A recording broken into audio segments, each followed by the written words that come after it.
डोंबिवली से गिरफ्तार मुमरा के अमृतनगर का रिहायशी मोबाइल चोर मुलजिम कासिम जलाल शेख के पास से नौपाड़ा पुलिस ने 2,40,000 रुपये मालियत के 18 एंड्रॉयड मोबाइल फ़ोन बरामद किए।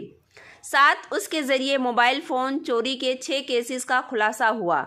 ये कार्रवाई नौपाड़ा पुलिस ने मानखुर्द के एक शख्स की शिकायत पर की। थाने लोकमान्य नगर बस डिपो में खड़ी थाने म्युनिसिपल ट्रांसपोर्ट की एक बस में यकायक आग लग गई और बस देखते ही देखते खाकतर हो गई। क्योंकि बस डिपो में खड़ी थी, इसमें कोई मुसाफिर नहीं थे, जिसके सबब किसी को कोई नुकसान नहीं हुआ। इत्तला मिलते ही जवाहर बाग फायर अमला पहुंचा और आग बुझाई गई। रुकन पार्लियामेंट व कांग्रेसी लीडर राहुल गांधी के खिलाफ आरएसएस के राहुल कोंठे की जानिब से चल रहे केस की अगली समाअत अब 4 फरवरी को होगी।